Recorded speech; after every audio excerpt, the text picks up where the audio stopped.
bem. Essa questão das raças, né?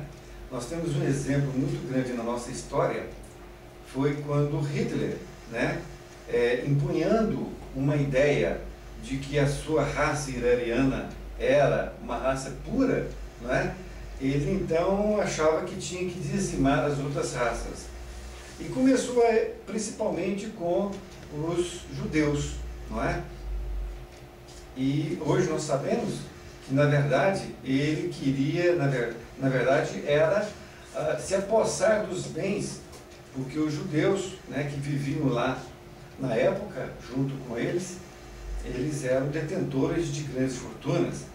E daí ele então queria surrupiar essas fortunas, então dizendo que a raça judaica era inferior. Muito bem.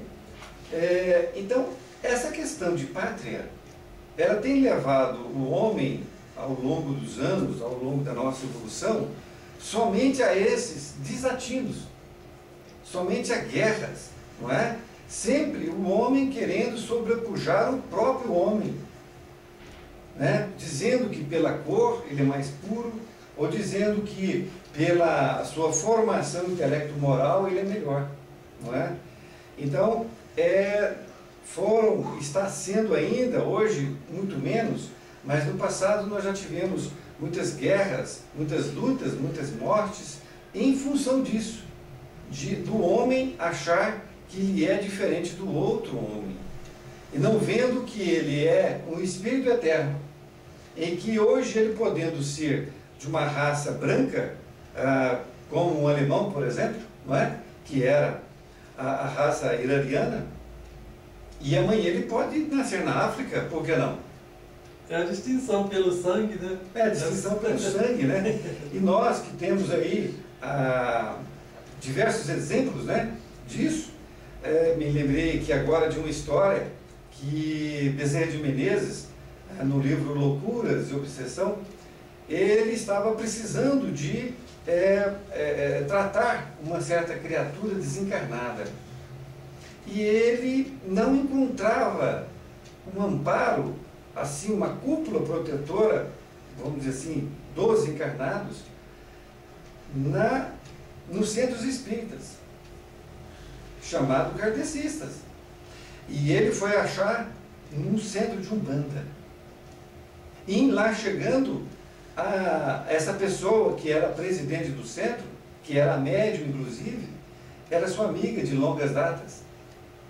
Ela estava hoje numa roupagem, né, de um corpo de negro, ou negra, melhor dizendo, né? Mas ela tinha sido uma amiga sua em outra encarnação, e era da raça branca, era inclusive alemã. Mas ela estava ali naquela condição e sabendo da sua condição, né? E naturalmente, naquela condição que ela se encontrava, ela estava numa condição muito melhor, porque ela estava melhor em espírito do que quando estava na raça branca. Então, a questão de você acreditar ou não que hoje você pode vir preto, branco, amarelo, enfim, qualquer que seja a cor da sua pele, é uma questão de você querer acreditar. É claro que nós vimos aqui na Terra, mais em famílias, e por diversas encarnações a gente vem numa mesma raça. Mas isso é uma questão mais familiar, o que não impede que você vá nascer em outro país. Nada impede, não é? São diversos livros que nós temos, né, que pessoas, para que possam se retratar do mal que fizeram, né, passam por diversas vidas. Foi justamente isso que o irmão X colocou lá no Brasil, Coração do Mundo, Pátria do Evangelho, né? Ele traça assim, uma trajetória, como que a espiritualidade conduziu, né, aqueles espíritos do poder, né, mesmo lá do Império Romano e de outras eras ainda, para que eles pudessem reencarnar na pátria do Evangelho, né? Não, para que eles pudessem ser conduzidos à pátria do Evangelho. Então foi justamente isso, né? Renasceram na África, né? E foram degradados para o país, né? A pátria do Evangelho, que estava preparando para receber esses espíritos né, daquela forma, para quê? Para combater o orgulho, o egoísmo, né, para entender, né, sentir na pele, né, a dor da discriminação, né, do poder, né, o qual eles tinham massacrado muitos escravos naquela época, né? Nessa questão aí dessa lembrança do Hitler, né, não tem como fugir desse período histórico, né, tão recente para nós, né? Então é isso aí, essa desigualdade, ela nasce da condição moral, né? Então, quando nós descobrimos que a doutrina espírita veio no momento certo, né, naquela época de grande transformação do planeta, né,